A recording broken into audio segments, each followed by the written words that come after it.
Position, যে জন্য আমার সরকারি হেল্প ছাড়া আমি সরকারিভাবে কোনোভাবে ছাড়া আমার কাছে সেই সুযোগটা হয়নি। এবং আপনি বিশ্বাস করবেন না স্যার, এই মানে আমি যখন কাজটা করি আমাকে লিগালি কিছু কোর্টস পেপার, ম্যাজিস্ট্রেট অর্ডার বার করতে হয়। আমাকে ফ্যামিলি প্রেশার আসছে, কেন আমি বাবাকে পাঠাচ্ছি। পাড়াতে আমাকে সবাই বলছে বাবা এতদিন ঘরে ছিল, মেয়েও ওই পথেই হাঁটছে। আমি কিন্তু 1 বছর আগের কথা বলছি, আমার বাবা এক্সপায়ার করেন 2021 এপ্রিল। বাবা যখন নার্সিং হোমে বসে আমি বাবাকে রেখে আসছি, তিনি মেন্টাল একদিক থেকে হ্যারাসমেন্ট হয়েছেন, সমস্ত দিকটা তার হারিয়ে যায়নি, এটা আমি কাউকে বোঝাতে পারছি না। তিনি গীতবিতানের লাইন থেকে আমাকে বলছেন অন্তরমম বিকশিত করো অন্তরতমকে।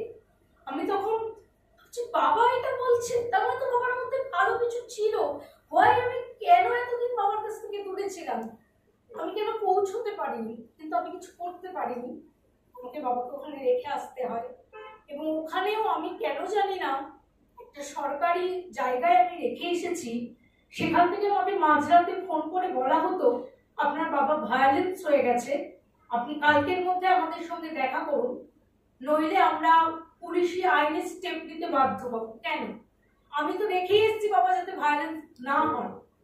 মানে এটা আমার সোসাইটির কাছে একটা বড় প্রশ্ন। আমি জানতে চাই যে যখন একটা মানুষ এই রকম জায়গায় চলে যায় আমরা কেন তাকে, এবং খুব সাডেনলি আমার বাবা যখন এক্সপায়ার করে যাচ্ছেন, আমার বাবার মতো ভালো মানুষ আর হন না। তখন আমার বাবা ভীষণ ভালো মানুষ ছিলেন, তোর বাবা এটা করতেন, তুই তোর বাবার আইডিয়াল হয়েছিস, কিন্তু তখন তো আমি ছিলাম না।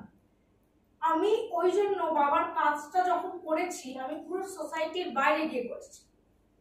মানে